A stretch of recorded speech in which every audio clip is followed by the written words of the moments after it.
The first tip is jump dashing. It is a technique that allows you to travel farther distances than just regular dashing.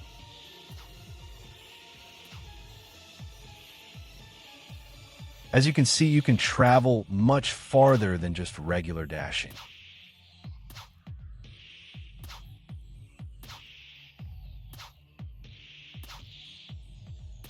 Also, it doesn't have to be used for just mobility.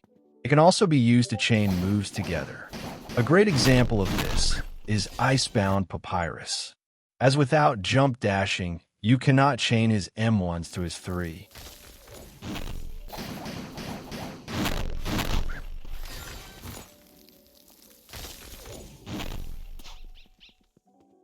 The next tip is unlocking to teleport while doing combo.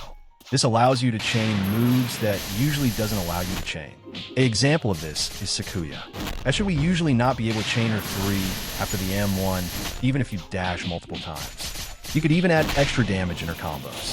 If you could throw knives after her 2, then use 3, you could gain extra time gauge and damage. However, she jumps up when throwing her knives, not giving you enough time to fall back down, and use 3, but this combo is possible, as if you time it right, you could teleport close enough to throw your knives, and still be able to use 3 after. The next tip is shield retreating. Shield retreating is when before an opponent finishes their M1 combo, you dash out of range. In addition, you could also go back into M1 them after, because the last M1 usually has a bit of end lag in addition to start lag. This is a pretty hard trick to master, but if you learn how to do it consistently, it could help you get free combos and save you if you're too low. The next tip is dragging your M1s. Dragging your M1s means slowing the speed of your M1s manually and right before the opponent gets out of the short stun. It can help time running and dashing as well as waiting for cooldowns. A good example of this is Icebound, as his combos rely on it. Look at his normal one, as in this combo, I don't drag my M1s at the end, leading to me missing my modified one and ending the combo early. In this next example, I do drag my M1s and manage to squeeze on my modified one, just in time, so I can continue my combo.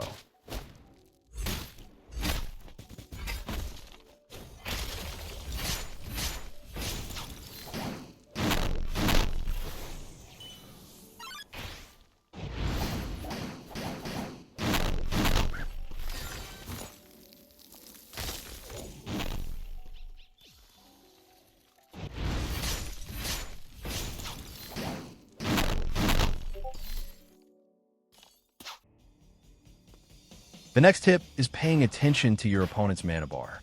This may seem useless, as it is not your own, but the lower mana they have, the longer it takes for them to get up. This allows you to have more time to think, and maybe even land a move you wouldn't land in a regular combo.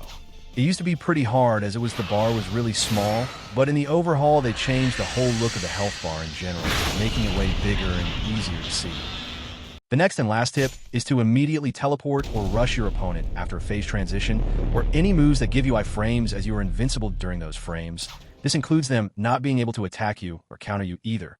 This only lasts for a little bit, though, so do be careful of being offensive, as once it ends they are able to actually attack you. Again, thank you for watching, and I hope you have a good rest of your day.